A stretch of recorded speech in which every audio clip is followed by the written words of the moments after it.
Thank you very much. We are at 6:08, so we're a few minutes behind time, and those of you who know me, you know that 6 o'clock means 5:57. So, good evening and welcome. Thank you very much.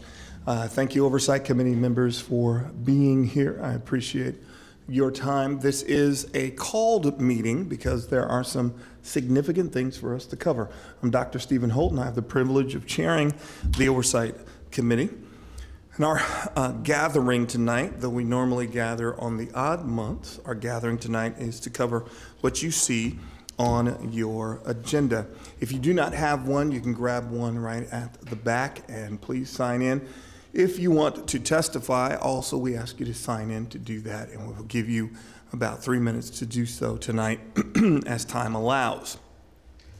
Restrooms are right back off to our, I guess to your right, my left, if you should need them. In regard to the agenda, any public testimony, question, inquiry, we would like you to limit it to the items that are on the agenda specifically. If there are other things pertaining to the work of the Oversight Committee and or issues related to housing, affordable housing, etc., there are people here tonight who could help you out. And those are individuals who work for the Portland Housing Bureau. If you would identify yourselves by raising your hand. There we go, fantastic, appreciate it. We are going to get going with REACH, the presentation on Argyle.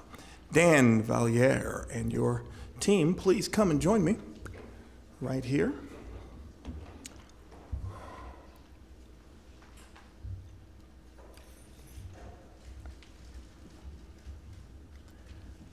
And to talk, if you just push the talk button when you aren't talking, if you will push it also. Thank you very much. If you will introduce yourself and your team.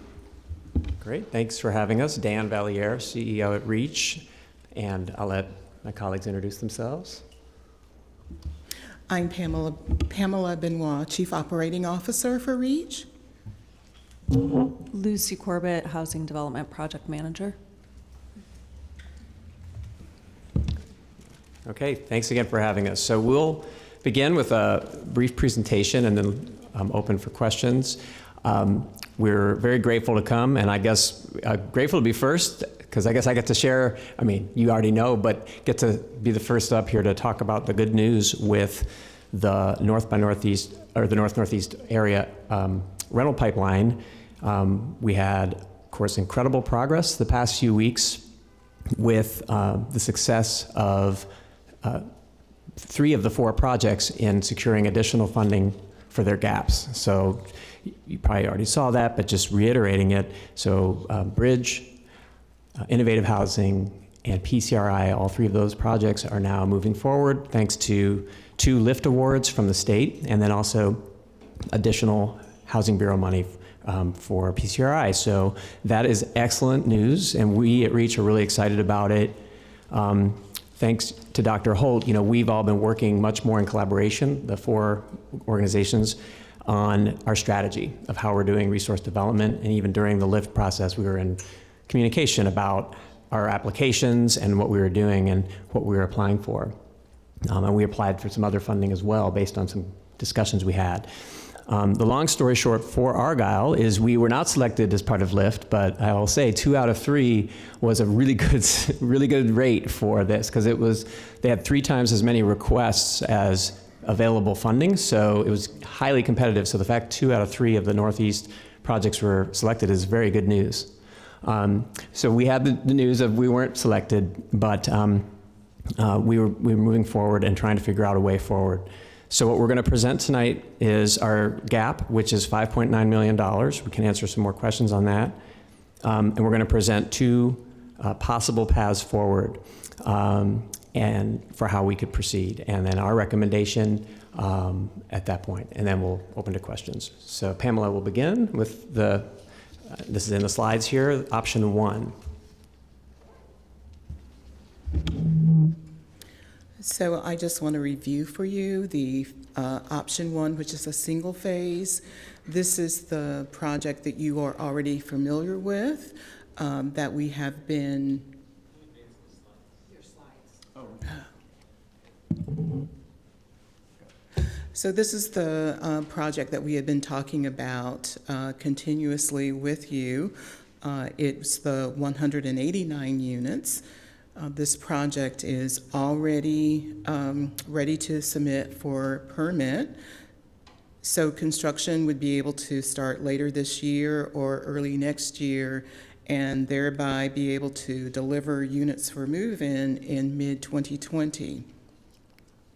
Because of the readiness of this project, we pretty much know what our construction costs are going to be and what financing terms are going to be available to us.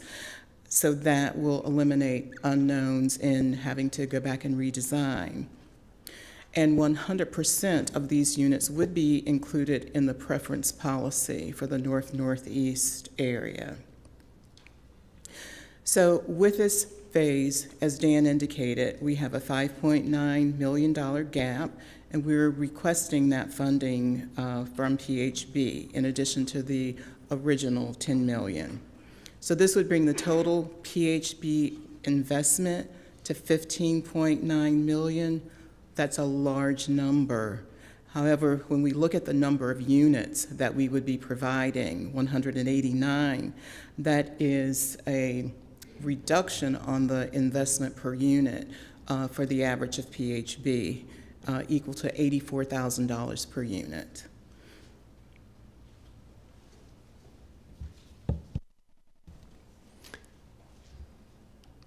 Okay, and now option 2 would be a two-phased approach, which would involve the $10 million that's allocated already, or that's been indicated for this project. It would be built, the project would then be split into 2 phases. Phase 1 would be approximately 97 homes. Phase 2 would be approximately 92 homes. A phased approach would require that we actually split the lots. Right now it's one property. It would need to be split into essentially 2 different, 2 separate properties. So that's sort of an added process that requires some approvals and investment of time and work to get that done and approved by the city. Also, of course, we'd have to redesign the buildings because we would have 2 buildings instead of 1. So we'd have to, get the architects to redesign. It's estimated this process would take about 9 to 12 months to complete. Phase 1 could deliver 97 homes by late 2020. Phase 2 timing is uncertain because it would be contingent on finding new financing. The $10 million that's already allocated would essentially be going into phase 1, right? So phase 2 would be more uncertain because we'd have more financing to figure out. So phasing, while clearly an option that solves some of the financial problem by moving a phase 1 now with the available funding that we have in hand, the downside is it adds significant risk because it adds time and it adds cost to the project as a whole. And so with events that are out of our control, like construction costs and interest rates that are changing right now, that there's risk there. Taking extra time, things can change, and that will also move sort of what's possible potentially in the wrong direction. That's an unknown. We also are estimating about $3 million of added costs between the 2 phases because of the redesign and so forth. So in the end, if we end up completing both phases, the total cost per unit would be much higher because of the fact that we did those additional things. Community space that we currently have designed in phase 1 that we reviewed last time, of course, will still be a priority. But with the redesign, since we'd be starting with a smaller building, we'd have to figure out what that looked like. So that's an unknown right now because we haven't done that. We would still be intending to do something like that, of course, but it would be probably smaller is one outcome. So those are the concerns we have about phase 2. And based on that, we are coming tonight to make the request of the Oversight Committee that you deliberate about this project in these 2 scenarios, and that you consider making a recommendation to the Housing Bureau to fund $5.9 million to fill the gap that Argyle has, which would allow the first option to move forward. That would be a single phase. It would deliver 189 homes in the fastest manner we can, aligned with the Northeast Housing Strategy. So that's our request. Our partners, our peers, we're working together, have also written a joint letter with us supporting that approach, and we sent that letter to the mayor, to the PHB, and to the chair of Oversight, Dr. Holt, so that you have that. So we appreciate the peers voicing that support also, but we recognize and we are absolutely understanding that you have tough decisions to make because you're balancing this against a lot of other things. So we're here to answer questions so you can deliberate. Thank you very much. I will open it up to the Oversight Committee for questions.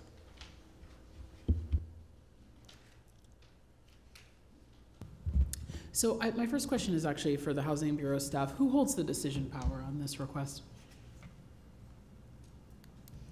It would be the Housing Bureau in conjunction with the Commissioner in charge, Mayor Wheeler, and then ultimately, after approval, it would go through to City Council. But obviously, your deliberations, recommendations, and advice are important to the Bureau and the Mayor. Mm-hmm. I would like to know more about what happened in the LIFT process. Why was this project not selected for funding? And if possible, we could hear more about the original NOFA recommendation that was clearly made for a certain amount of money. I'm assuming this is not going back to that other funding committee based on what you just said, Shannon. No, this actually did not go through the traditional NOFA award process at the Housing Bureau because it was on a parcel that was owned by TriMet. The director at the time chose to allocate funding to the process with TriMet. If memory serves correct, we did have Oversight Committee representation on the original panel, but the decision making was actually in the hands of a panel empowered by TriMet. So it would not go back through a committee structure. Mm-hmm. Okay, so we hear more about the LIFT process. Yep, and so the LIFT process, which of course OHCS, the state, facilitates, and we received our scoring back so we could look at that. We were within 2 points of the threshold, so the lowest scoring project that was selected, we were within 2 points. They did not disclose the actual order by project, so we don't know. No, I don't think anyone knows except for the state. Maybe people could probably request information, but I don't think they're sharing it. But anyway, we were within 2 points, which tells us we were very close. So we look at where did we not score maximum points. The one that stood out for us, because we scored maximum points on many categories, the one where we were short that was probably the biggest factor was the average income level that we were going to serve. So of course it's 100% affordable property, but there are other projects that have project-based vouchers, and project-based voucher units with added subsidy like that would have naturally a much lower average income level. We have no project-based vouchers awarded on this project because when the timeline we were on was slightly later than the rest, and by the time we came to that point, Home Forward had put a freeze on any new vouchers for any project in the city because of all the uncertainty with the federal government. So like Bridge and IHI, for example, both have a sizable number of project-based vouchers, so they scored much higher in that section. And I think that's one of the differences we saw in our project compared to the others that I think explains why we were, there was a delta there. There could be, Lucy, is there anything else that you heard from OHCS, because you were in the meeting, that was a big one, but was there anything else I should mention? I think that was the big one. The other things they were looking at were just total construction costs and cost per square foot. So we're not sure how we stacked up on that particular metric. We know we had 2 projects in, and our other project was at a much lower cost per square foot, so we know we weren't the lowest in that category, so that could have been another area where we didn't score as high.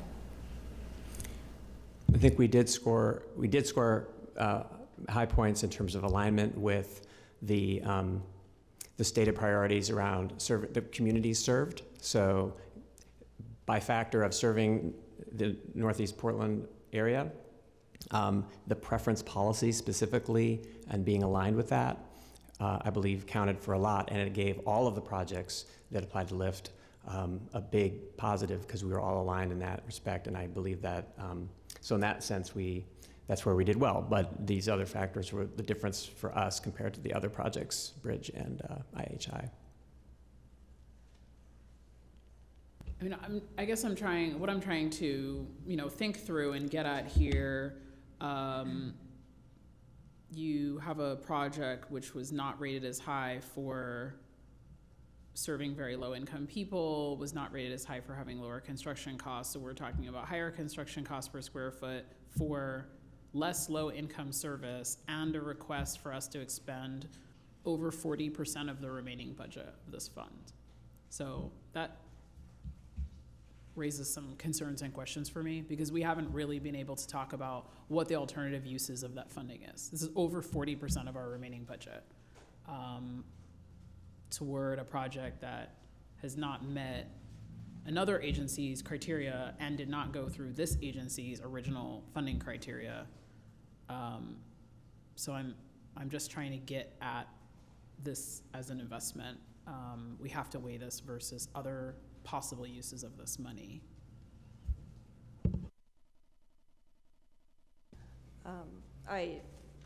I totally understand those points. I would just like to point out that in terms of the subsidy requested per unit, we're in line or I believe on the lower end of comparable projects. So while our costs per unit may be higher, we're not asking for more subsidy per unit than other projects in the Northeast. You're also not serving as low incomes. It's also not serving as low of incomes. So yes, I see that it's a lower per unit cost, and it is not serving as low of incomes as those other projects. So again, I think it's multiple dimensions of our decision process. It's a good point, and yeah, this is a larger project, so there's more units in total. It is all affordable, so it's not a mixed, income in that sense. We do have some 30% units, for example. It's not that we don't have any, but the percentage of 30% units is lower, right? So it's a fair point, and so this is a larger project than the others, but as a percentage basis, it has a lower number. On a nominal basis, we have the same number of 30% units, for example, as the other projects nominally, but as a percentage of our larger project, of course, it's much smaller. So it's a fair point, but those are like you say, there are many trade-offs here. You're right. Other voices, Oversight Committee. Yeah, Dan, could you talk us through what phase 2 would look like, option 2 would look like as far as unit mix and things like that? Yes. Well, in terms of unit mix, we haven't done the redesign, so we don't have a chart yet to show that says exactly what it's going to be. I think our early indication, just sort of thinking it through, would be we're going to be striving for a similar unit mix that we have now, but it will evolve somehow because of the constraints of design process. But we haven't invested any money in that yet, so we don't have much more than a gut feeling on that.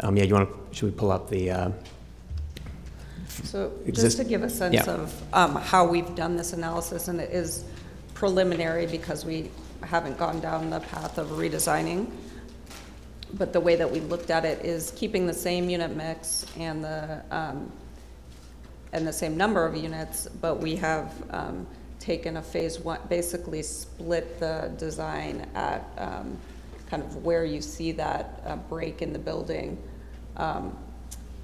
And so the number of studio 1, 2, and 3 bedrooms is projected to be the same. They may be delivered in, more smaller units in the first phase and larger units in the second phase, or vice versa, just the way that the current design breaks out. But we'd be trying to maintain as much of the original design as possible, just for cost purposes, but we would still be forced to break it into 2 buildings. I guess my question more so is what would the unit mix look like if, even looking at that, as far as the breakdown, if it was just phase 1, like how many SROs, how many 1 bedrooms, 2 bedrooms, 3 bedrooms, or some indication, because, you know, basic logic would say, oh, it would be half, but I don't think that that's what's being communicated. It sounds like whatever building is going to be built first is going to be a certain unit mix. I don't know. It sounds like you might not have the answer, but I think that's critical to having the oversight committee kind of weigh those 2 options out about what would be delivered in both scenarios. And it sounds like we know what scenario 1 would look like, but what would scenario 2 look like? And if you don't have it, I understand that too. So this shows the general breakdown for the single phase, and I would have to get back to you on how that looked in a 2-phase scenario. So we would start with the goal of a similar percentage breakdown, but that's the work we could do is to see how much variation are we worried there would be to that. We'd start with that as our goal, but then I think the question I'm hearing is right is, well, okay, but what's the risk that you're going to vary from that? And how big could that change become so that you're not surprised? That's what you would want to know, right? Absolutely. Okay. Other questions, Oversight Committee? Hi, I have a few questions. First, you said that you were 2 points away from threshold, but were you 2 points away from the minimum scoring threshold or 2 points away from the next highest scoring project? The latter. Okay. And then I just want to let you know that when I saw that Reach put in 2 applications for lift, I was really dreading if the 124th project got funded and this one didn't. I don't know that was, I mean, I'm sorry that this didn't get funded, but I'm really sorry. I'm really glad in a way that the other scenario didn't happen, because I think that would have been really upsetting to me to not have this particular project prioritized in that way. So it's just a comment, not a question. Have you guys looked at getting additional vouchers from Home Forward at this point? Is that freeze still in effect? Yeah, they haven't had a formal process to open that up, to seek that. We've had an informal conversation. I think they're still working that through so there's no opportunity in immediate to do that. So yeah, at this point, no, that's not been an option. We're always continuing conversations to see what changes, but there's still a lot of uncertainty there. So were that opportunity to open up and where you should be awarded project-based vouchers, then in turn you would be able to serve more very low income individuals higher than this percentage? Absolutely. Absolutely. Does that follow? Right. Absolutely. Would those automatically go to, I mean, it's obviously 30% of income, but would you restrict those at a lower income level or keep them at 60%? Do you understand what I'm saying? Like, if you were to get additional vouchers, would you restrict more units to 30% or under? Yes, we would. Okay. Absolutely. For us, that's why we've done that before, where we secure vouchers for a project, and it's almost always to lower the affordability, right? So our goal in doing that, we wouldn't really going for that here unless we could change that. And my last question is, could you, if you were not to get the $5.9 million gap filled and you went to a 2-phase project, how are you certain that there would not be a gap in phase 1 as well? I mean, it's smaller, so construction costs are smaller, but there's less revenue, so there's less debt, et cetera. Right. Yep. That's one of the concerns, is we can't be 100% sure.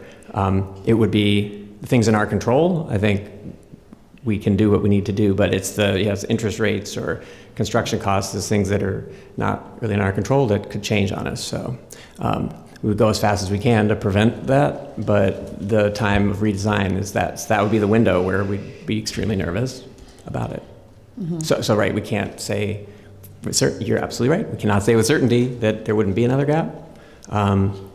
And the main thing we would do to mitigate that is to work as diligently as we could to minimize how much time passes before we lock it all in.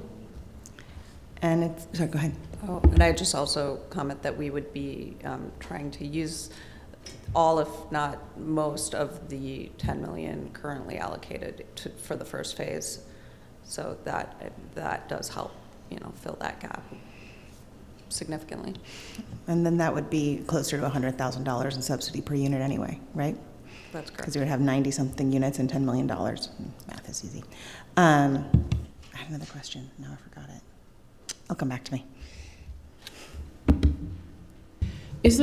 I have one more question for Reach and some other questions actually, maybe all these questions are for Reach. One, in a two-phase project, is there an opportunity to increase the number of family-sized units in phase 2 or phase 1, since that has been a continued concern of this committee?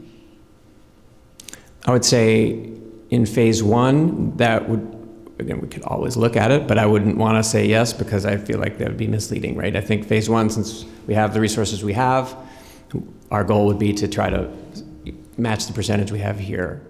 That would be the goal, and I think we'd have to do a lot of hard work to make sure we met that. Phase 2 is much more unknown, but yes, that's where we could say, let's be aggressive. Now we have to go find new funding, but that's going to take longer time, so that's going to be a longer time frame, and we could see what we could do. The limitation there is, again, funding source.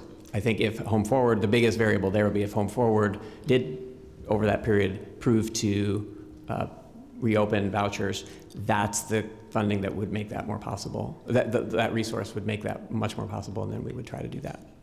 So have you identified any other possible funding opportunities other than this request to fill this gap? And then for the Housing Bureau, have you identified funds outside of the remaining 13.8 million in this TIF dollars that could be used to supplement this so that the proportion of remaining budget would be smaller? We applied for LIFT. We applied for another state source that did not fit with this project, unfortunately. So at this point, those are the public sources that we know of. There's nothing immediate. We have been, we've already raised some philanthropic support for the project, over $1 million, but we have an ongoing capital campaign in general for affordable housing right now at REACH. It's a multi-year process. We haven't stopped that work. So we're doing that work, and to the degree we have success there, that could come to bear here in some way, but that's a very slow process. So, it's not an immediate solution. There's no, grant proposal with a deadline. It's much more about our long-term goal of building philanthropic capital to put into problems like this, when we have a gap. So we're still doing that.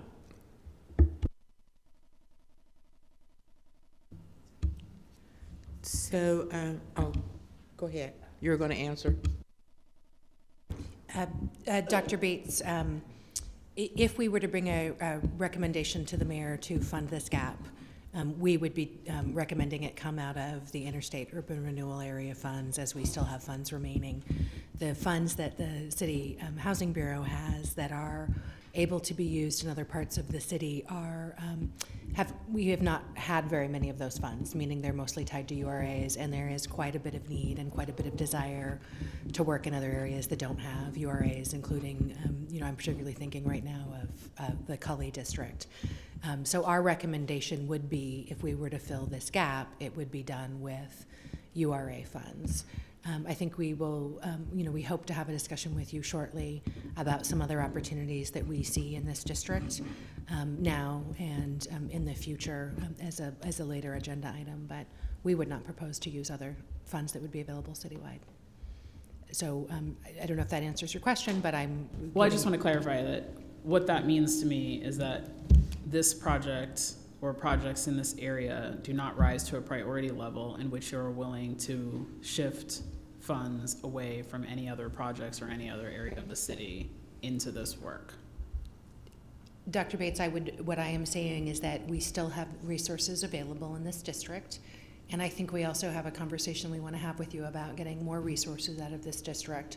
So I would not recommend using resources that could be used in other areas of the city while we still have options in this district. And so I think the latter part of this conversation, the agenda items that we'll be presenting to you later on, we'll discuss some of that. But I hear what you're saying, and I would respectfully disagree. So once we get to some of those later items, that'll help us have some greater insight around to help contextualize that, so we can think about what those resources then would look like. Because at this point, another $5.9 million with a $13 million amount left, that's a huge percentage of dollars. And so I have significant pause to recommend that amount of investment with the present dollar amount. I do want to say this: I am grateful for and pleased to know that there is effort to do collaborative work, and that there's been meeting and leveraging around that. And I think what we talked about was being very intentional and strategic to how the groups can support one another in order to really meet the needs of the community. And so that's great to hear that that's happened. It wasn't, for the $6 million ask. That wasn't what was in my mind. Is that, hey, you guys get together and then write us a letter for a $6 million ask. It was, how do you strategize to leverage your influence and capacity? That's a significant amount, and I think there are a host of things that we need to process. Go ahead, Sheila, weighing in. My question was around the phasing. If you were to look at option 2 and you had more time, you could complete, you think, pretty much with some risks, phase 1, but when you got to phase 2, you would also have opportunity to have more voucher funding, perhaps at that point from Home Forward in the mix, the financing mix. You see that as a real opportunity? And would it be more than what we're getting in this go-round, in phase 1? I mean, time creates the opportunity to have these conversations and seek it. The biggest controlling factor, though, there is going to be, it's not about how Home Forward feels about this development. It's about how they feel about the federal level and their financial stability. So, and that I can't read that. I think there's been some positive news this year with HUD budget nationally, so that's good. But there's several other trends going on that I know Home Forward's looking at that are not looking good. So, I can't really say it's hard for me to judge it right now, right? But what we would be doing is seeking it, and then to the degree that the environment changed in a way that they could do something, we would be seeking it to drive affordability down. But I have a hard time putting a probability on it, because my conversations with Home Forward suggest that they are still pretty uncertain themselves about what's going to happen the next 3 years. Thank you, guys. Thank you very much for your presentation. I'm going to pause our conversation around Argyle at this moment, so hold it, put down a note, because possibly once we have the rest of the agenda covered, it may, I don't always do that to you, it may give us some greater insight around our discussion. Thank you very much. I appreciate it. Carl Dinkle spill, pipeline update. We're at 6:42, so we're a little past the identified time. Good to see you. Push the button. There you go. Here I am. Hi. Carl Dinkelspiel. I'm the Senior Program Manager at the Portland Housing Bureau. I am grateful to Dan Valier for basically saying everything I was going to say. So I am going to just briefly update you on the 3 other projects, 3 other multifamily rental development projects the current ones. So where are we on this? Ta-da, there we go. Okay, So the three other projects, as Mr. Valliere outlined, the first one on this list, although not necessarily in any order here, is otherwise known as North Williams Center. I'm sure you've seen all three of these before, so I won't go into too much detail. Bridge Housing is the developer. We have representatives from Bridge. If you have specific questions around this, I am not going to pretend that I am the expert on every last detail of the projects, but I'm going to remind you of the latest information we had from Bridge about this project. It's on North Williams Avenue, obviously, at the site that's currently owned by Multnomah County. You can see the nice rendering here, 61 units. One of the key things, I think Dan touched on this a little bit, was here we have 40 project-based Section 8 vouchers that the county made available through the NOFA in which this project was selected. So you can see that the total development cost is roughly $24 million. Our contribution, PHB's contribution, is $4.5 million.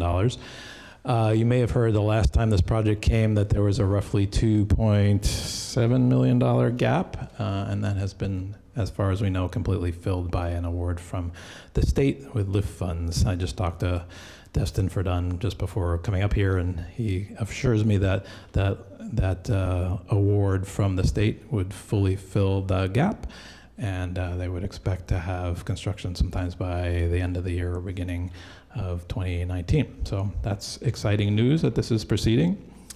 Next project, I guess that's sort of somewhat north and slightly east on Martin Luther King Boulevard. Magnolia 2, there's nobody here from, as far as I know, there's nobody here from the developer here, Innovative Housing. You've seen this project before. Also, this was the only rental housing project that came in through the 2017 NOFA. 50 units here, again, a mix of 2 and 3 bedroom units. The gap, well, our original, as you can see, it's $16 million total cost. The gap was $4 million to PHB, which is what was awarded in the NOFA, and IHI asked for $2.2 or $2.3 million from the state, and they were awarded that as well. I haven't confirmed today that fills the gap, but that we are working under that assumption. This project's on a slightly faster timeline. It's in permits right now, and would expect construction in November of this year. And then lastly, King Parks project. I know you've talked about this a number of times. The Bureau had made a decision to stick with the original proposal that we received in the NOFA, which was for 70 units altogether, including some townhome units. There was a gap of roughly $1.2 million, which I have not been here for those deliberations, but I understand that there was some conversation about how to fill that gap. PHB is, with help from the mayor's office, has chosen to add $1.2 million to original $4.5 million award. I know Travis and Michael Fu are here from the developer. PCRI, if there are questions about this, but we expect that this project would also be in construction either the end of this year or in early 2019. So all really good news. I'm happy to answer questions, the ones that I can answer, and maybe other folks in the audience might be able to answer other questions you have. Thank you. Thank you, Carl. Any questions from the Oversight Committee?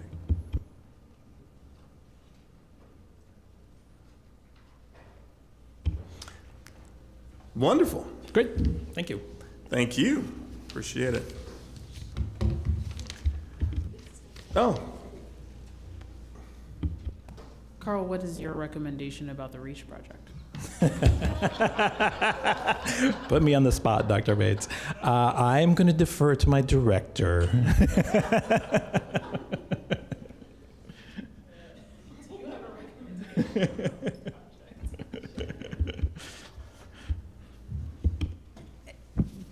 Dr. Bates, staff and I have conferred about our recommendation to the mayor. But we have not had a chance to formally deliver that recommendation to him. We have had some preliminary discussions. And as I report to the mayor, and he has the ability to fire me, I would defer to my conversation and recommendation with him. Also, I think as Dr. Holt alluded to a little earlier, I think depending on some of the discussion we're going to have with you, hopefully this evening, I think that will potentially change the picture for us and give us a few more options to give you a recommendation. It would be, I would like to come back and give you a formal recommendation on how we would recommend proceeding at another meeting, if I may. Thank you very much. We're going to go to land banking with Leslie Goodlow and Shannon Callan, please. Thank you. Appreciate it.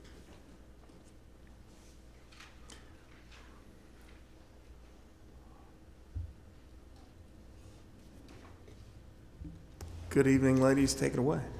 Good evening. Leslie Goodlow, Business Operations Manager for the Housing Bureau. And tonight we wanted to talk to you about some opportunities that we have for land banking within the district. As most of you know, I think most everybody, a couple people were not part of the group when we first initiated the strategy, and there was concern that we did not set aside any money for land banking. We did set some funds aside. We purchased one piece of property, which is the 5020 North Interstate site, which will be used for condo development by Proud Ground. And at this point, we have a couple opportunities to purchase property within the district, and we believe that they are pretty significant in that they meet the goals of the strategy of purchasing from both people of color and longtime property owners. Within there, like I said, they are within the URA.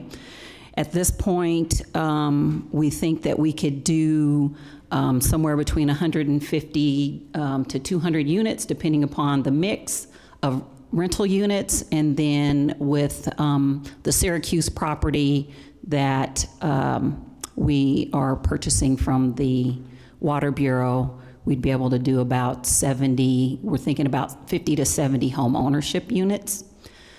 And so tonight, we would like to ask you, and I'm sure Shannon's going to speak as well, but I just wanted to tell you what the ask is, and then Shannon, I'll let my boss talk. It's not often I can make her wait. We would like to ask the committee to recommend or to support a recommendation of using some of the limited funds that we have available that are not programmed to purchase some property for land banking within the district. Thank you, Ms. Goodlow. The part of this request is actually bookended with the next portion that will be Victoria James will be speaking with you about, which is a possibility of an expansion of resources within this district. As Dr. Bates has mentioned numerous times, we have $13 million in unallocated resources. And as important as land banking is in the district, we'd like to make sure that we have the resources to ultimately develop any properties that we were to purchase, and also to continue to work on the promises and the community expectations that we set with the strategy. So I would like to defer maybe the conversation with you until after you hear the next portion. But we do believe we have significant opportunities, and we'd like to move forward with those now. So, thank you. Question. Absolutely, I will not deny you this. Jillian. My turn. What is the cost of the properties? give or take? Round number, I won't hold you to it. So there are a number of properties we're considering, but as we would be in the negotiation phase, I would not like to tell you the exact amounts because, quite frankly, we don't know, and we'll have to do some appraisals. But I would tell you that we would be looking at possibly around half of the unprogrammed resources to do some additional land banking opportunities in the immediate future. Thank you. Sheila? So when you say around the area and minority-owned land, are you looking at, is this in the ICRAC area? And one of the things that we had really wanted to see, and I know that one of the other Northeast Oversight committees was around helping property owners to be able to develop or partner to develop their land. So where does that fit in this process? Well, as Shannon indicated, at least one piece of property is owned by an African-American community member. We're not sure on the other couple of pieces that we're looking at, but they are longtime property owners within the district. And at this point, we would be doing purchase for us to develop or work with somebody else to develop. Does that answer your question, Ms. Sheila? Yeah. Okay. Is there a number in terms of the cost for the Syracuse property that you're buying from the Water Bureau? Do we know? I believe the price, as I'm hearing from Carl Dinkelspiel in the back, is about $3.3 million.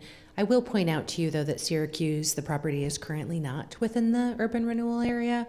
It would have to be added. It's just outside of it to be eligible for the funds, and then also to overlay the preference policy onto the development. But that, again, is a little bit of the portion of what we're about to talk with you about with additional work and expansion of both funds and property within the URA. Okay, well, in light of that, then what I'm going to do is ask you ladies to just kind of hold on, and we'll let the next presentation come, and then looks like we've got a few questions, so everyone might be back at the table as we're asking a variety of questions. So our next presentation then is right around the expansion. So Justin and Victoria, welcome. All questions will be held until public comment.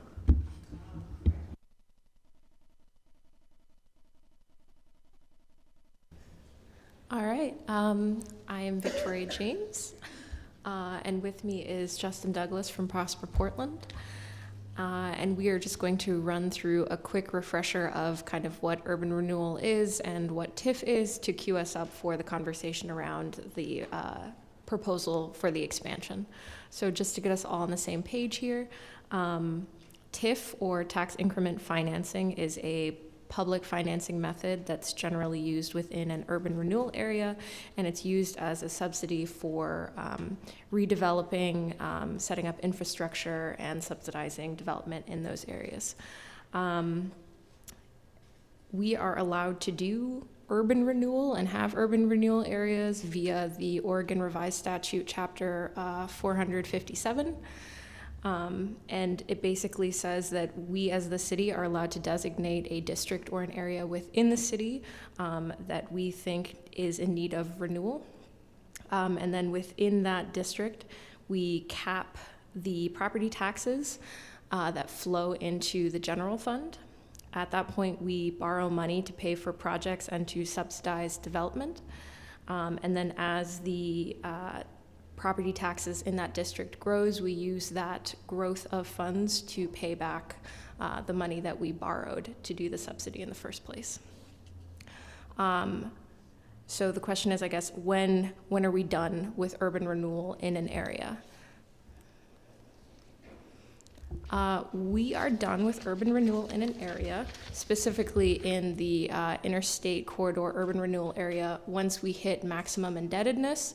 And maximum indebtedness is basically just the total amount of money that we are allowed to borrow to subsidize that development. So, as outlined in the Interstate Corridor Urban Renewal Plan, we are allowed to borrow up to $335 million. As of March of this year, we are at $236.5 million, which means that we are starting to get close to our maximum indebtedness cap. Now, as we've all alluded to throughout this meeting, there are a number of other opportunities that we want to meet in the urban renewal area, and there's a slew of promises we made about what we would develop in that urban renewal area. So we would like to propose with Prosper Portland that we increase the maximum indebtedness by 20%. So doing that 20% increase for maximum indebtedness would give us an additional $67 million. We are proposing a 70-30 split with Prosper Portland, wherein $45 million goes to PHB and 22 goes to Prosper.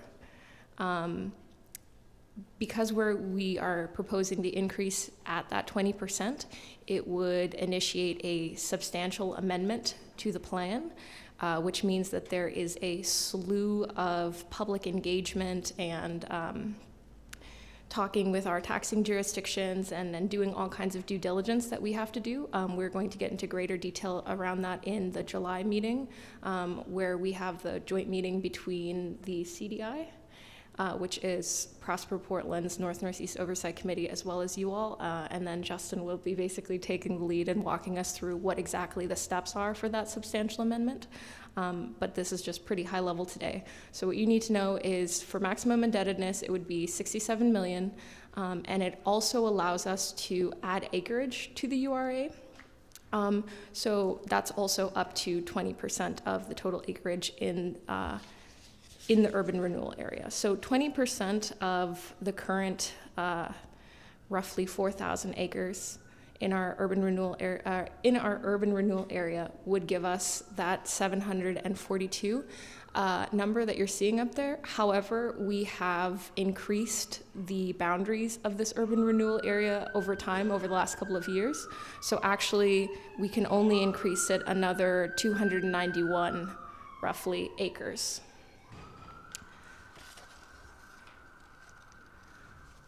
So our proposal for you all today is basically to allow us to work with Prosper Portland to increase the boundaries of the, to increase the maximum indebtedness rather of the interstate urban renewal area to allow for that increase in maximum indebtedness so that we can produce the units we need to produce and meet the other opportunities for housing that we're seeing here on the horizon.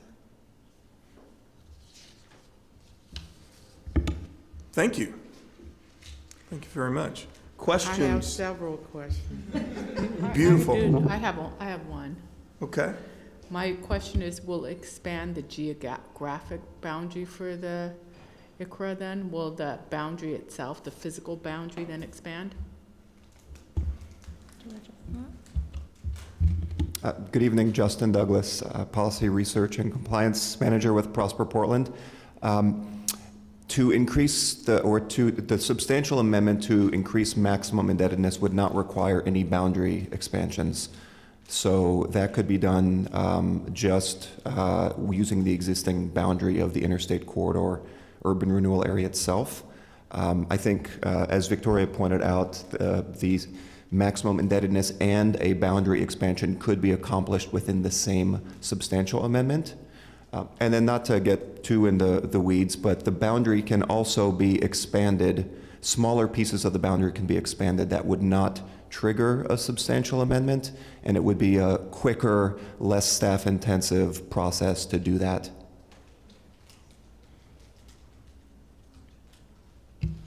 I just want to add that if we do this, that we would want to include the Syracuse property within the district. So just to clarify that would be one of the pieces that we would want to include.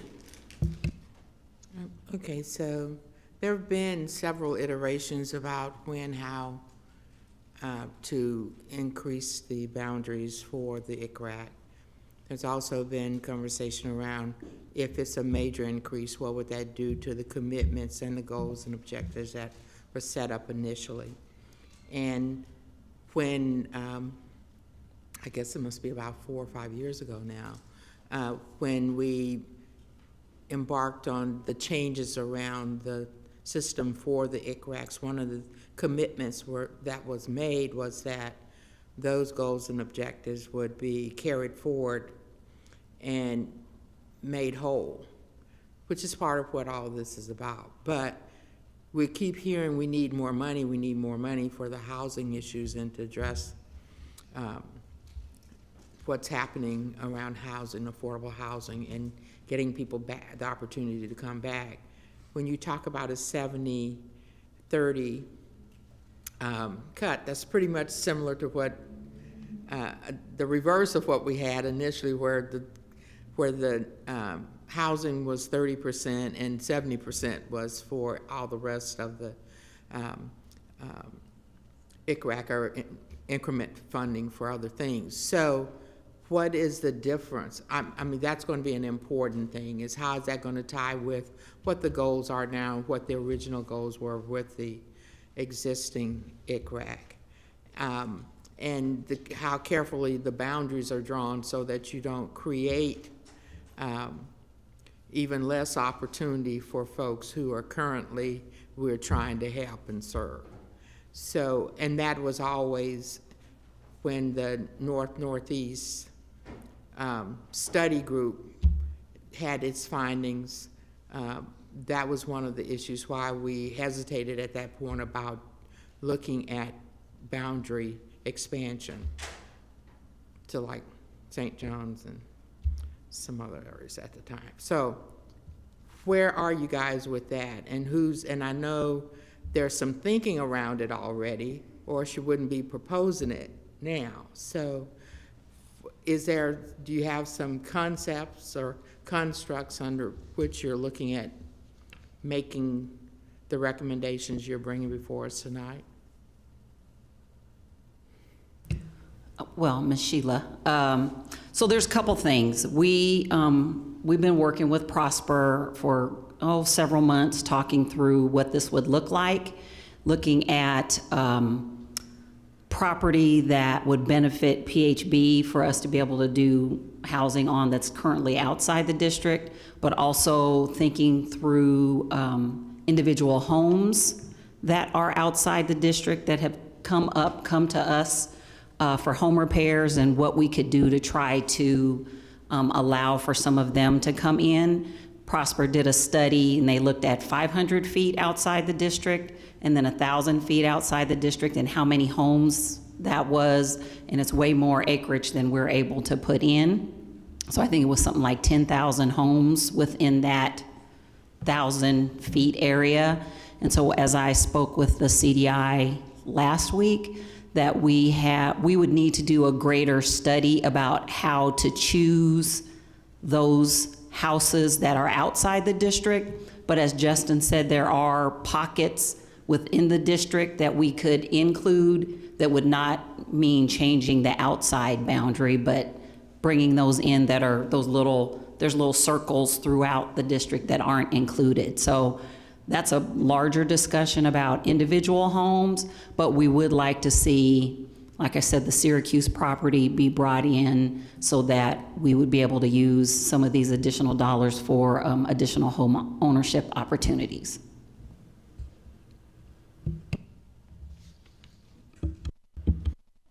Other questions? Yes, sir.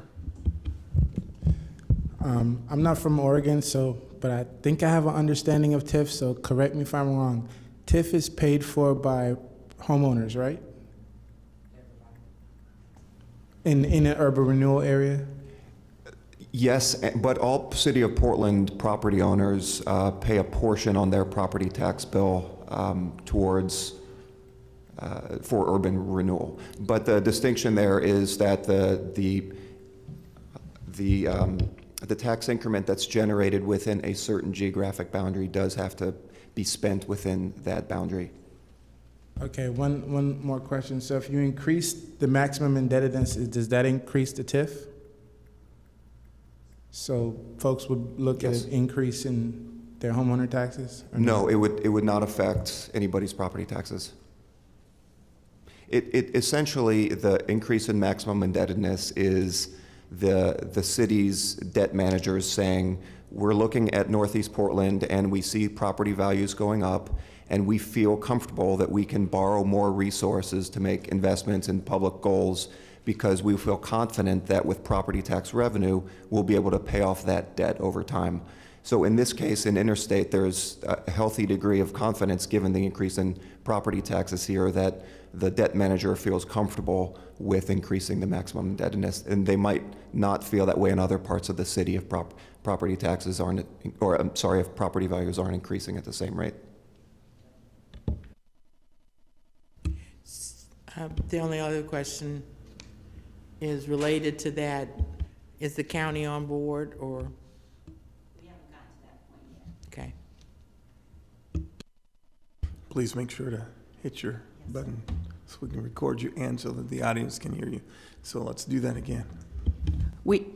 So at the July meeting with the CDI, we're going to go more in depth about the process and what we need to do. You and the CDI can have some conversation about the benefits for both housing and economic development, and Justin will talk about all of the details that go into that process. Takes about a year, as what I understand, about a year or so, Justin? It could. Okay. That's conservative. I think, I mean, my opinion would be that if there was just an expansion of maximum indebtedness, that assuming that the county is supportive of it, that could be done within 6 to 8 months. My personal opinion, having been through something like this before, is that if you start increasing the maximum indebtedness and then also adding new properties or expanding the boundary, then that can involve more public process, because if you include one area, then there might be other property owners who want to be included as well. So that certainly, I think, could be closer to a year, yes. Jillian, question? Could you, so the debt manager is the one that's determining what the maximum allowable debt is. It's not a percentage of total property taxes. So that's just kind of a judgment call that can get paid back. Is that correct? Yes, it's that's done within the debt manager's office, and they have models that they run to look at increases in property values. They typically use a conservative assumptions, 3 or 3.5% growth rates, and then model that for for different neighborhoods in the city. And does this URA have a sunset date when it closes? The Interstate Corridor Urban Renewal Area does not have a last date to issue debt. And quite frankly, I don't know why that is. It's the only urban renewal area within the city that does not have a last date to issue debt within the urban renewal plan. But obviously, it does have the maximum indebtedness cap. Mm-hmm. Thanks. Dr. Bates. I think this entire meeting agenda is one that is very difficult to churn through in this meeting format.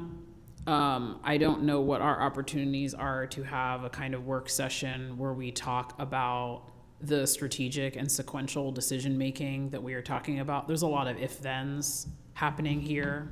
We're talking right now about a process and outcome that is quite uncertain, right?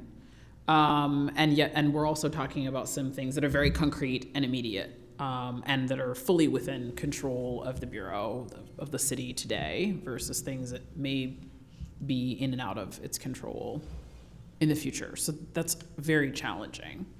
I think that as the conversation goes forward about amending the urban renewal plan, about increasing indebtedness for TIF, it will behoove both agencies to speak very clearly to the history and reality of urban renewal that TIF works because of gentrification. Without gentrification, it doesn't work.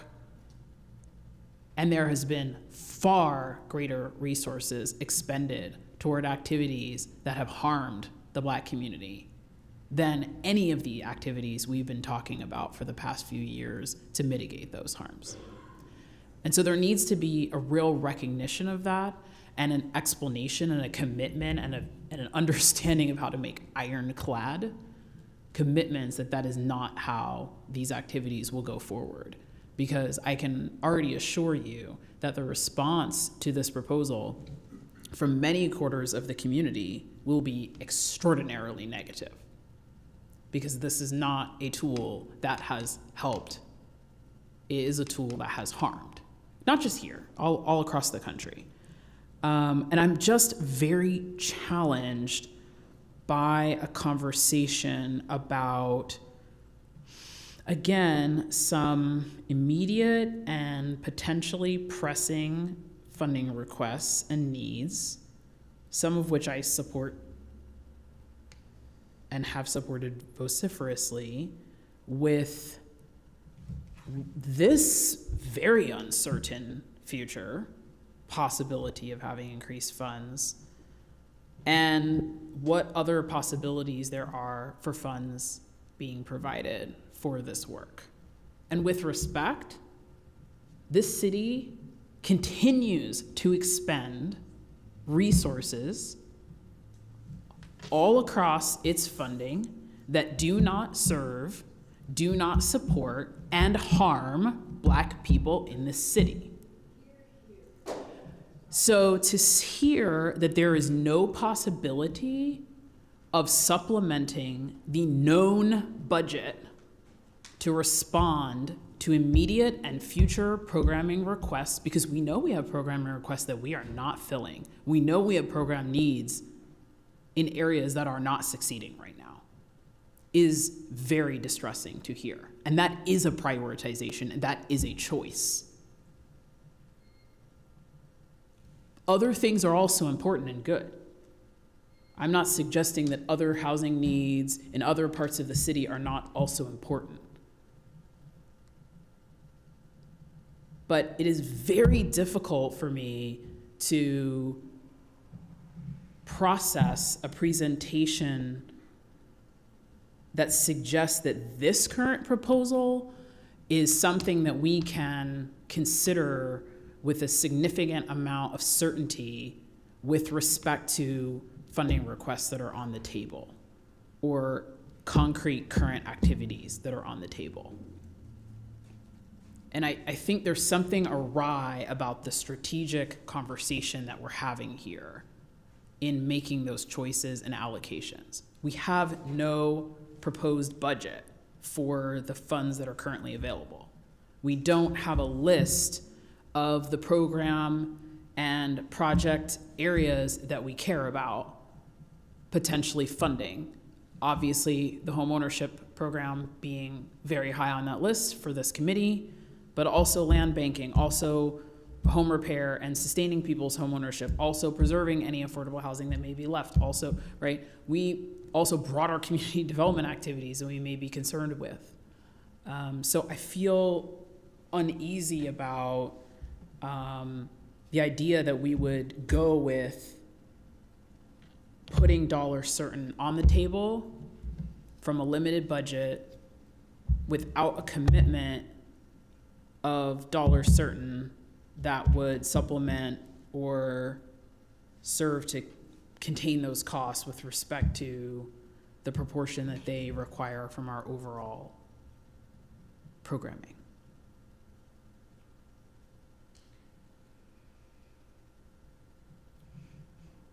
I don't like it. Thank you. Thank you.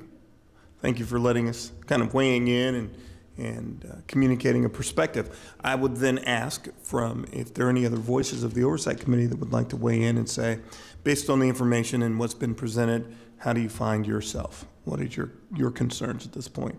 Felicia, would you like to start? Thank you. And then I will go to Marlon. Okay. I think we've been given a lot of information to process. With this information, I don't think we can make any real decisions because there's a lot of if, what, when. There's too much uncertainty. I mean, it's the beginning to look at this information. It was funny because the other day I was in my office and I went through, because I've been in affordable housing for a long time, and I pulled out the Lentz Urban Renewal Plan. I just went plan by plan, and then I looked at them compared to current plans. I even pulled out the original Albina plan. And one of the things, a lesson learned with all of those plans, when I look back at working on several of those, is I would really encourage us not to rush through this one. You know, I think there needs to be not only some, as I said earlier, concrete processes in place, but a way of making it transparent to the community that we're serving how we're going to be successful. I think that's the piece that I saw lacking in past plans is how are we going to be successful? What does success actually look like? And I think that is an important, and the reason I say that specifically is when you define what success looks like in tangible and concrete ways, then you care a lot more about the outcomes and the outputs that are attached to it. And so it kind of falls in line with what Lisa is saying, is that she is correct historically. Urban renewal projects, sections, anything to do with the word urban renewal, for most, not just African American communities, but most communities of color haven't benefited from it across the nation. And so I'm hoping that we can be the difference, you know. So those are my 2 cents. Thank you very much, Marlon. I would also agree with Dr. Bates in that we have to be purposeful. If we're talking about expansion, whether of dollars, of area, what are we really doing? What are we trying to do? What needs are we trying to meet? Who are we trying to affect, and how are we going to affect them? And be purposeful in that and shoot toward those goals and aims rather than just these ideas of what possibilities. We have to be purposeful. Thank you very much. Sheila?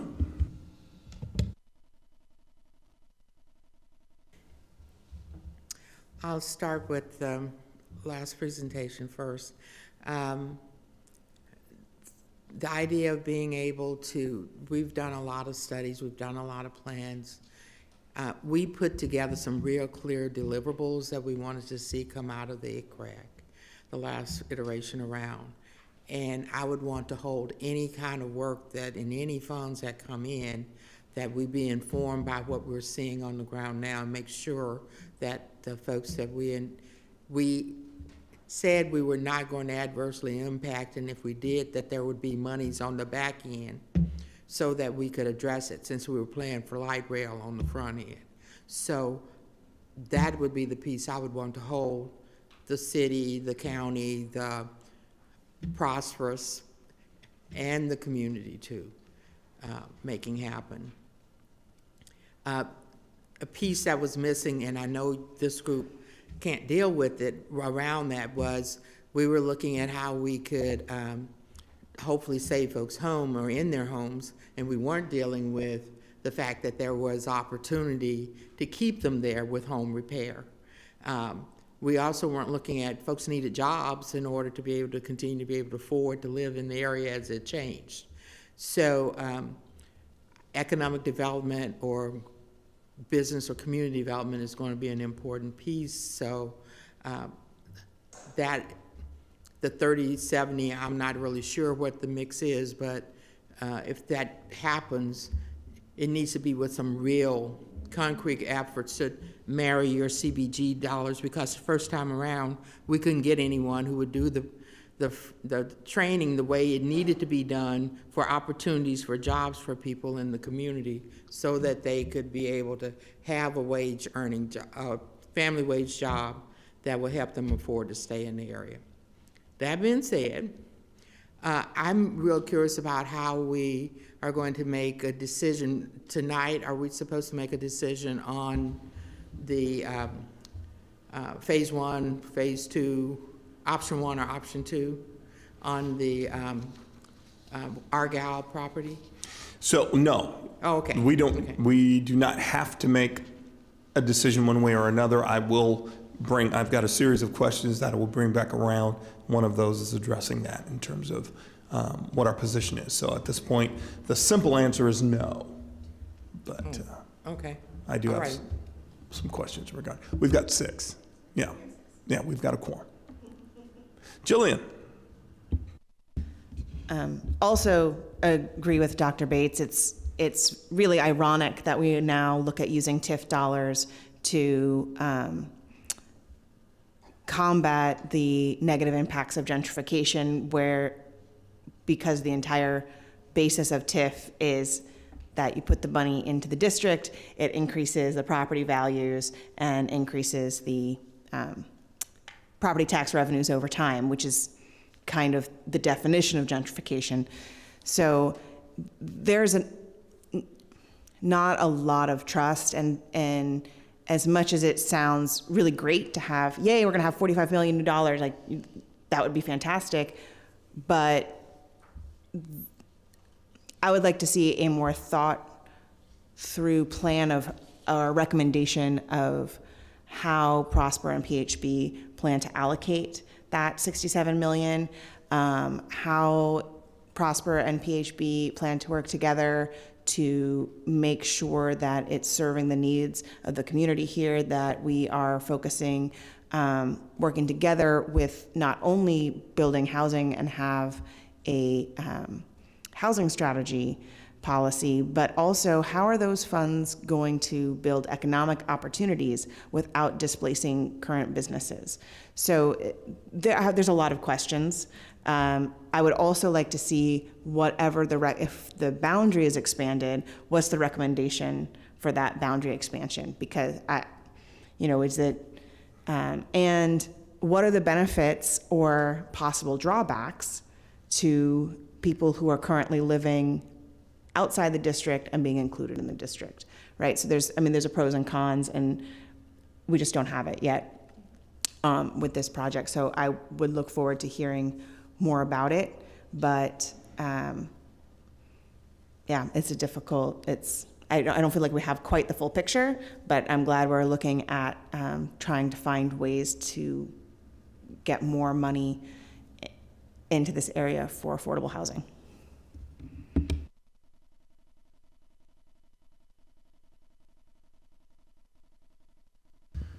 Okay. I'll reserve comment. I'm going to ask some questions for our Oversight Committee. So based on the information, what is our recommendation for next steps? Granted, there is a joint meeting in July with the this Community Development Initiatives Oversight Committee of Prosper Portland to talk more in depth around the URA, talk more in depth around tax increment financing, and talk more in depth around these issues. Would it be the desire of this Oversight Committee to meet prior to, among ourselves, or wait for that meeting, or how would you like to proceed? What next steps? Recommendation, thoughts? July 19th. July 19th is our next meeting. So instead of meeting on the 12th of July, which would be our normal meeting, we have moved it, and emails went out. But moving this to the 19th. Excuse me. Thank you. If we had an interim meeting, would we use that date? We could determine that among ourselves. No. We could have a closed session and just us kind of work through some items. We can't. Not where you make decisions. We wouldn't be making a decision. We'd be talking about the information. You can't even do that. Okay. Make sure you hit your button, sir. Thank you. You want me to say it again? Yep. Yeah, you can't have a closed session on something if it's going to lead to a recommendation you'll make in the future. Thank you very much. I appreciate that. I would say, because I can't be there July 19th because I'm out of town, I'd be happy to meet ahead of time, whatever it is, whether it's public, whatever. But one thing I think both working with both PHB and Prosper in the past. And I would recommend that we come up with some sort of community benefits agreement between the agency for the community. I don't know, but something, that's the best description I can give it.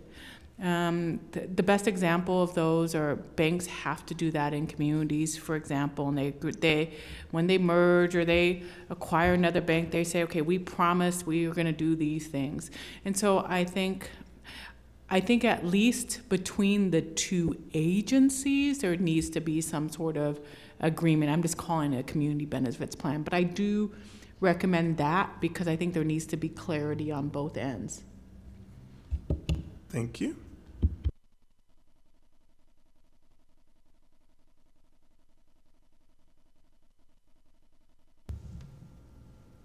So I would like to have more clear information about the certain component of this. We have two, it seems to me that we have two current requests to allocate funding that will exhaust the funding that currently exists or nearly exhaust that funding. Correct, and I will come back around to where we are regarding that. But go ahead. Just to have lay out some scenarios, right? If that, then zero, we're done. Or if that, and this bureau and community organizations will be pursuing additional funds from where? Will reallocate budget from elsewhere in this bureau, will demand the mayor rebudget from general fund. There are choices to be made there. There are funds exist, right, in the city of Portland, capital C, city of Portland. Right, like having some conversation about knowns and unknowns and probabilities and clear consequences. If we allocate budget to those two proposals that we heard tonight, what are we not doing? And if the things that we would not be doing are things that we very much want to be doing, where else will the money come from to do them? Not in maybe 18 months if this expansion happens, but next month or next fiscal year, which is next month. Right, like what are the, 2 days, right, like what will actually be happening versus this longer term, bigger picture. And then I would absolutely go to Felicia's question about like provide us what language, what hooks, what accountability measures are possible. Thank you. Yeah. So I'm loving this conversation as someone who grew up in North Portland. There's a lot of the legacy that we have to deal with and acknowledge and know that there were promises that were made and were not kept, and how that mistrust and distrust of governance sources got us to where we're at. An example of some of the conversations, and I'm sure you're all familiar with this, I'm just going to put this out there, is the conversations we have about the Hill Block, about a manual. And some of those individuals are asking some of the same questions. They're saying, okay, how is this going to be funded? Where's the funding going to? How do we get additional funding resources? Like, how does any of this work? And then we're telling them, like, well, first you also have to get buy-in from this group. And then you also have to get buy-in from this other group. And then they want to all meet with you so we can all know what's going on. All the while, there is a commission form of government that has additional funding resources, just like Dr. Bates said, but it also has additional priorities. So I think it sounds like you all want to look at the budget and find out where the pockets of money are and how the money can be used, which sounds like, it might be necessary, but it's going to be, we would have to have some sort of session about breaking down that information so we know what money sources there are and what there aren't, and how they're used, and how all the other funding sources would be used just as a general education point. That's what I'm hearing. I know that people around this table, and I'm sure you all are aware that real estate in North Portland is becoming more and more expensive by the day. So that's the trade-off that we would be putting on the table also, is that, the longer it takes, we would need more money to do some of the similar things. And when we were talking about like the HUD's budget, I don't know if you all have been watching that. I watch it almost daily, but the allocation of how vouchers are being calculated is changing, making it more expensive. At the same time, they're getting rid of their current housing stock, and they're not reallocating money in the same way. So even if they give the same amount of money for a voucher, the voucher is worth less because real estate is more expensive. So, that's all of the things that we have to grapple with. And it just seems like we just need to have that type of budget kind of conversation about how funding is used and where it comes from and what's left. And, at this, I can say this for sure, that the mayor, and we've talked to Shannon about this, about getting additional funding, and we are trying to figure out a way that funding works. So we can't even really announce other than, well, I can say this much. There was a $200 million Kaiser award for 17 different cities with no guidance on how that money is technically going to function. So we indicated that there were projects in Portland, including in the interstate corridor, that could use some funding, but we're still trying to strategize, and Matthew and Shannon have been working on this, on how it works. And that's public knowledge. So it's not that we're not going after additional funds. I just wanted to give this group that update. I don't even know if that really answers anything, but I was just trying to put some things on the table. I appreciate that. Thank you, Cupid. Sheila, any comment? Speaking of that, and we all sent our congratulations and everything when we heard about the Kaiser funding, and we all had our pet projects that were part of the oversight group that we'd been talking about. And I made sure I included in mine a list of those for funding for those dollars, since the emphasis was on gentrification, some of the issues around our community. So hopefully that will come to fruition soon, and we can know where those dollars are. In terms of what I've heard around the table, I agree with it. We need to have the idea. I know that there are other projects and programs out there that folks are wanting to get funded and they don't have the funds for it, or they want to leverage more funding in to make it a better project, which makes sense because a number of them are for the community and to make up for some of the injustices or oversights of the past. I just wanted to make sure as we're looking at those things that we are being very intentional and we're strategizing up front and we're being clear about what we're wanting as deliverables and how we're going to make it happen, so that we don't have projects that kind of slip in after the fact and end up becoming a priority over the ones that we've already set. So those are my concerns.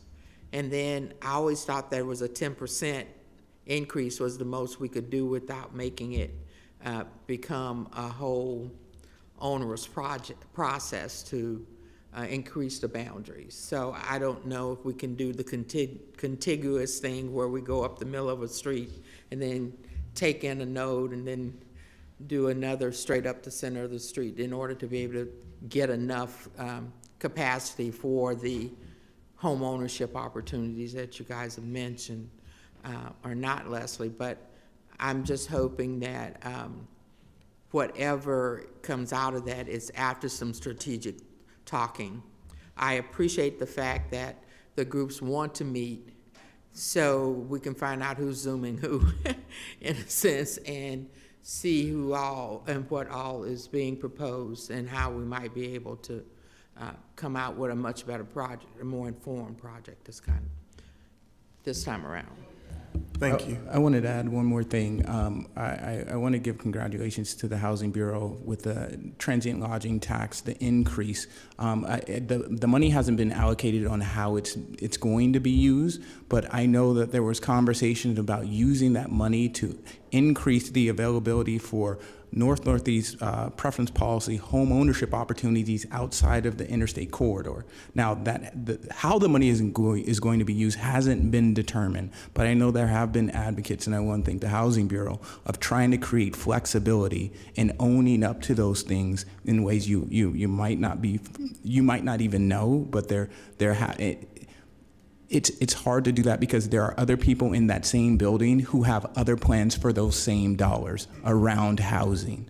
So that's always going to be a part of the conversation, but I want to put that out there to know that a lot of the people at this table take into consideration very strongly what you all say of how can we increase flexibilities for these homeowners if the cost is going to be increasing over here and the down payment is not enough to help them get something with the income level that they're at. And homeownership should be an option and creating a solution for that. So that's just a small example, but it's one example where work was strategic in increasing, in this case, Airbnb tax, and using that money, or hopefully being able to use that money directly to help individuals and get them away from in this situation, it would be tax increment financing and switching them out into a funding source that would be able to be used citywide. Thank you for mentioning that, Cubic. Jillian. We're just talking about the expansion plan right now, right? Correct. So I think I said all I had to say, that I would like to see a more detailed plan and kind of a pros and cons, and then also some impacts of what happens if we do this, what happens if we don't. And until then, I don't think that I can come down on either side, really. Right, so I would ask this question in light of where we presently are with the 13.8 that we have, or the 13 plus that is unallocated. Do you have a position in regard to land banking? Are you in a comfortable place at this moment to make a recommendation about land banking with the understanding that it may take half of the 13.8 that presently exists? Felicia. I have said from the beginning to land bank, because I don't think we have a choice. I mean, land banking is the only option right now for us to be able to have the breathing room on projects that we're going to need. I don't necessarily know if what's been presented right now is the best proposal, because I don't have enough information, but I've been saying from the very beginning that that's one of the priorities the community asked for in the actual process when we went out to the community. The two of the biggest priorities were around home ownership and land banking. I think we're in line on the rental housing units, but I do think we fall short on both of those right now, based off of just what we had in our community engagement process. So when I look back and what we told the community, I think that this needs to be a priority if we can finally make it one, because I feel like it hasn't been. Thank you very much, Marlon. I too like the idea of land banking, but I also like to note that I like to add support for the REACH project, the Argyle project, just because I've been working closely with them from the jump from the initial proposal that was made, and also I've met with them outside, and I understand a lot of the difficulties they had with their funding just personally, and I'd like to pitch my support for them as well. Now, just to be clear, your position is, because that would pretty much exhaust the 13.8. So you'd be willing to exhaust what presently exists for the support of land banking and the Argyle? Right. Given the fact that the Argyle project provides almost 200 units into something that's aesthetically pleasing in an area that needs it. Thank you very much. Dr. Bates. Are we speaking to both questions now, or whatever we feel like speaking to? That Marlon just broke the rules. He just, Marlon's going to do his thing, and sometimes you just got to let him go. But are we going to Other round times I'll reel around him again? in, But so. will we round around again? We will come back around. Okay. Yeah, I was part of the group of people from before the creation of this committee, from the initial announcement of $20 million put toward this, vigorously advocating to remove every piece of land out of the market possible. It is the only way to ensure the possibility of having affordable housing into the future. Everything possible out of the market. I would have allocated 50% of the original budget of this to land. It's the only way to have an anti-gentrification and anti-displacement strategy is to remove land from the capitalist market. So I am vehemently in support of allocating funding, activity, all possible, pull out every stop toward getting land. So would that be a yes? It's yes. Sheila. Boy, I feel bad. Having spent a little while going through land banking over the past 15, 20 years with the ICRAC, for me, I just saw so many minority-owned parcels of property that never got, that we were trying to get purchased, that for a fair deal, for a good price, market price. And folks tried to hold on as long as they could. And so I'm for it, for helping those who have held on and can now realize a profit, because it's not a dirty word, and for me, especially if they're minority property owners who've been waiting for it. So I'm for that. I still, for some reason, have a strategic land banking makes sense to me, but land banking for the sake of land banking doesn't. So, as it relates to the request tonight, I haven't moved. I haven't forgotten. Waiting patiently. I haven't forgotten Miss Jillian, whom we are so delighted to hear from. Sheila, I want to be very clear. In light of the request tonight, your position is yes or no?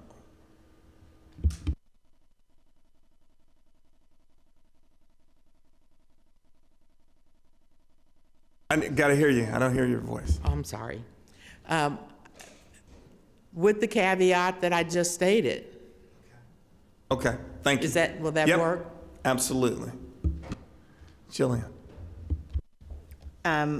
Again, totally agree here with what everyone else has said. Land banking is the only way to preserve. Prices are not going down. That is, again, the irony of using TIF money for anti-gentrification is that we know land prices are going up, and that's how we pay to buy the land before the land prices go up. It's kind of ironic.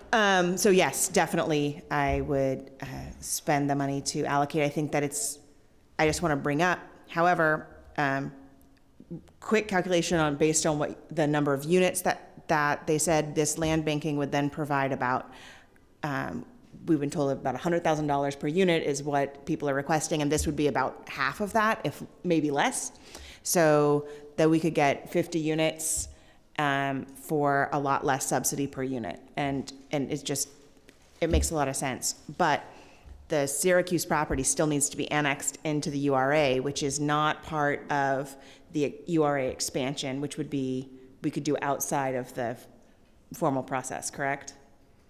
It would be. Right? It would be included. Yes, that So we would have it to, could be that done. would- Yes. Yes, It could be done outside of the expansion.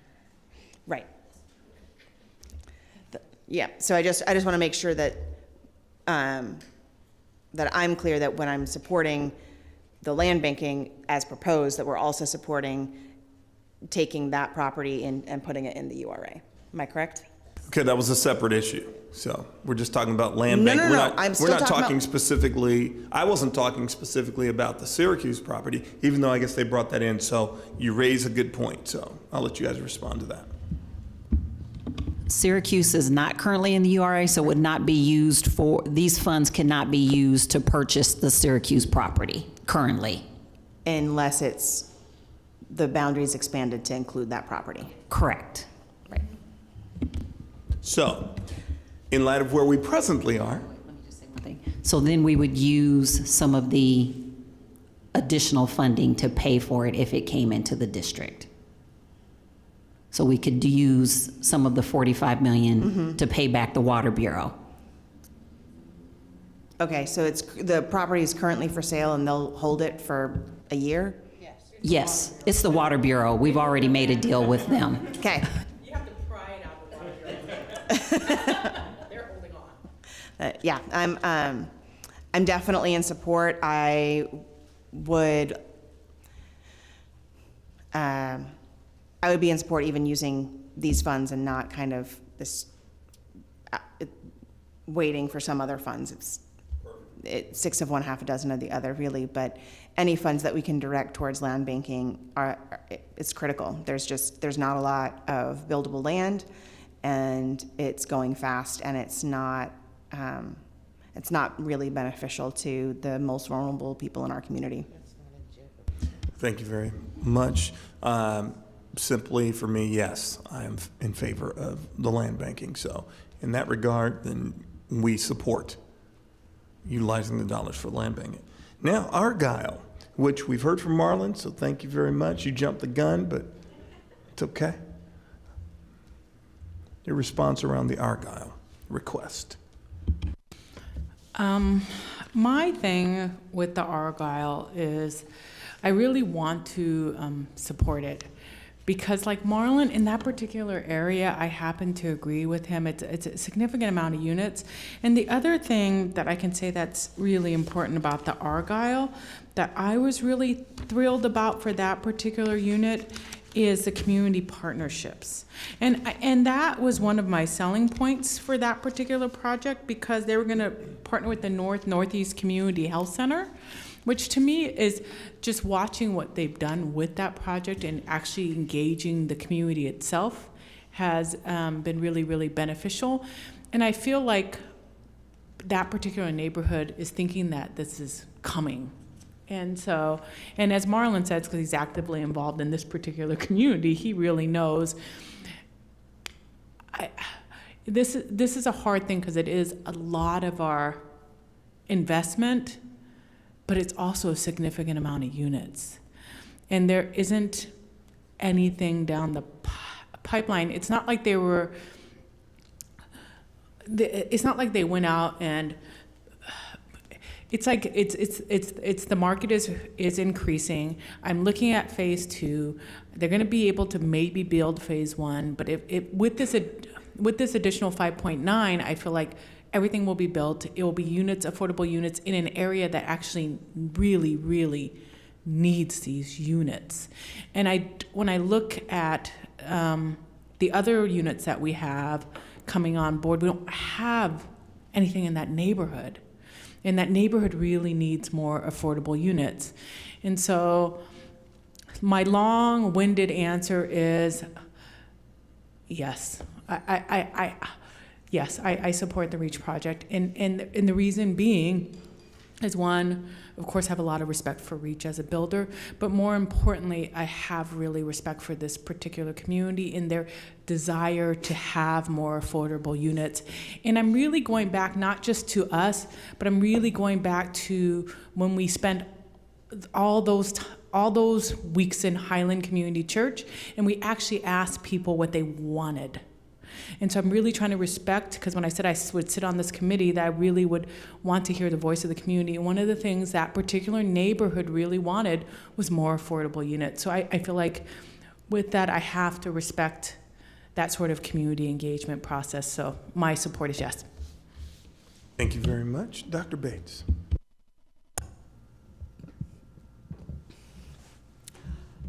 I think this is a critically important project. It is a large number of units. It is in a location that is important, accessible, important space to have affordable housing. I am actually less concerned. I hope that the project-based vouchers will reopen and that there will be additional funding. I am less concerned about the income target on this project in my bucket of concerns than I am about the bedroom mix, because I have learned through research work that I have had going on this year of the tremendous cliff for families, Black families, as they begin to earn more money, you know, graduate from PCC, get the next job, and immediately have to leave the community because there's nowhere to live if you are at 50 or 60% AMI and you can't be in an affordable unit that's targeted lower than that. There's very few of those available. And we need to support that set of working families to be able to stay here and access all of the things that are here. And although I had many questions about the project, and I have, of course, noted many times that we have a significant issue with the budget remaining, I do support funding this project. I support it because I feel confident that the leadership of this bureau, that people on this oversight committee and people in this community are capable of advocating for now time, real time, dollar allocations into the work of the North-Northeast housing strategy. This is the fundamental legacy justice issue in this city. The harms that have been done by urban renewal over multiple generations, the exclusion, the segregation, the lack of opportunity, it deserves resources above and beyond, manyfold above and beyond what has been or could be allocated to this funding. I will be on leave from my job starting tomorrow through September of 2019, and I have plenty of time. I will be fully available on those days when one has to sign up early to get on the city council testimony list, and to meet people in the community wherever they are at any time to help them to create their testimony and their advocacy plan and their organizing. It may be aimed at this bureau. It may be aimed at the mayor's office. It may be aimed at other city council members.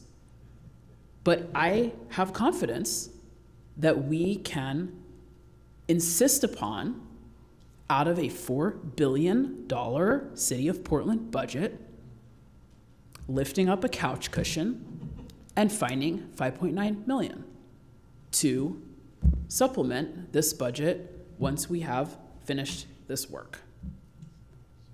Because this strategy is not done. The work is not done. It is not even close to repairing the harms that have been done. So yes, I do support supplementing the Argyle budget. I really like you, Lisa. I really do. Sheila. A lot of the things that we talked about early on with this project got incorporated into the project. I like the new project, the way it's been designed. Everybody wants to have more, 30%, or more vouchers in the project. That's all clear. But I think it's a good project. Reach does good work. My feeling is, though, that I would like to see, because I know the reputation that Reach has in the community, and if the doctor's going to be out there pushing for it, I'd like to see if there is a way to get those funds from some other source, so that we could continue to have some funds that we can look at for projects, other projects that may be out there or that might need some gap support. And otherwise we'd be limiting ourselves to having none left. So I support, I guess, option 2, and I'm probably the only one doing it. But. Thank you. So as we were going over the pipeline update, I was doing some, doing some quick math on the subsidy that was allotted to the other organizations in the corridor. And this project has had the lowest per unit allocation of funds from PHB compared to the other budgets. The other budgets are about, just going off the update from today, running about $80,000 per unit. And this increase bumps REACH right up into that range. I think if we hold off and go with the second option, we are only going to see additional escalating prices. We're going to see additional funding gaps. REACH has put a significant amount of their own dollars into this project and pre-development already, so I know that they are very committed to it. I would like to see the city and Metro and Home Forward step in with some additional vouchers, because I really strongly believe that rent subsidy is the best way to subsidize affordable housing. It just allows a lot more flexibility. It allows people at very low incomes to afford a unit, or people that are at 55% of AMI to also be in the same unit, or 50% of AMI to be in the same unit.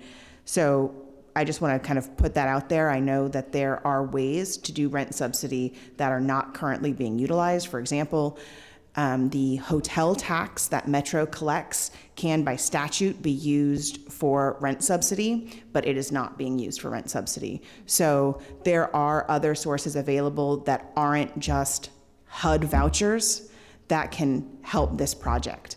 And I think that we, as Dr. Bates put it, we need to flip over some couch cushions and find those, because that's the best way to fill the gap. In reviewing the LIFT applicants, this application was the lowest per unit request. It was then of all of the applicants, so I'm fairly surprised that it didn't score higher, because it was the most economical per unit. So all of that said is why I definitely support allocating the $5.9 million to REACH to complete this project sooner rather than later, because getting the money out the door faster is the most economical way to build the housing. And the longer we wait, the more expensive it becomes. Thank you very much. I appreciate that. Thank you for weighing in. My perspective has been shifted as I've listened to the thoughts and the reasoning of each of the committee members, and most specifically by the diplomatic way that Cupid has introduced the idea of our lobbying for dollars to support this work, and by Dr. Bates' commitment to help do that, by being available to help do that. So in light of that, REACH, congratulations. I mean, in terms of our voice. I know it isn't a done deal, but in terms of our voice, weighing in. All right. I've got some other comments that I'm going to make regarding the work in front of us, because there are some significant things that I think are still on the table.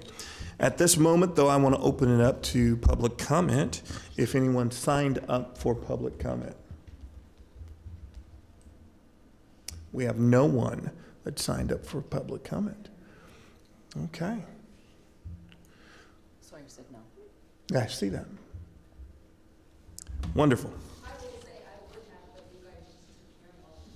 Oh, we just took care of all your questions? Wonderful. Thanks, Gwen.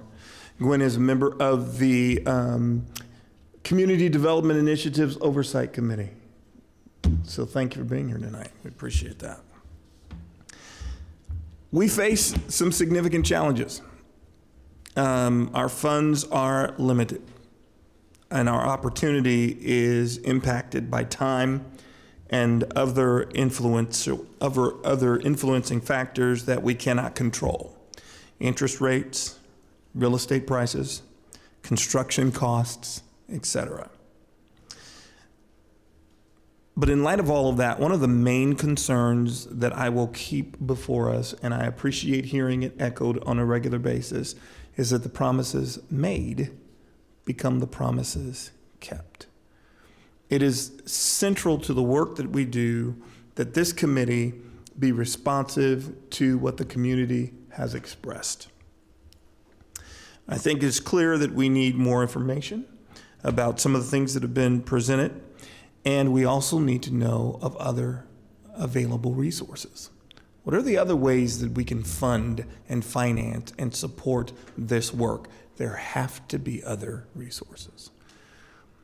It's going to require all of us and each of us working together to do this. With $13.8 million now allocated, it takes us to a point where technically we've expended, or I should say recommended allocation, technically we've expended the dollars that have been budgeted. But our work is far from over.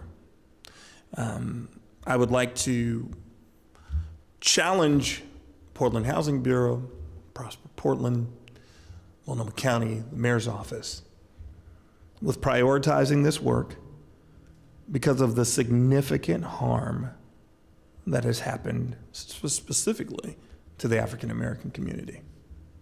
We are far from at the end of what this committee should be about, and for that matter, for what this city should be about. So, thank you for your time. Thank you for your effort. Thank you for your energy. We will be meeting definitely on the 19th of July, and we will talk whether or not we have another meeting prior to that. I'm sorry. I said we'll be meeting right here. Yeah, we'll be meeting here on the 19th. In the other room, though, we'll be in the community room on the 19th. So until then, thank you very much. Have a wonderful evening.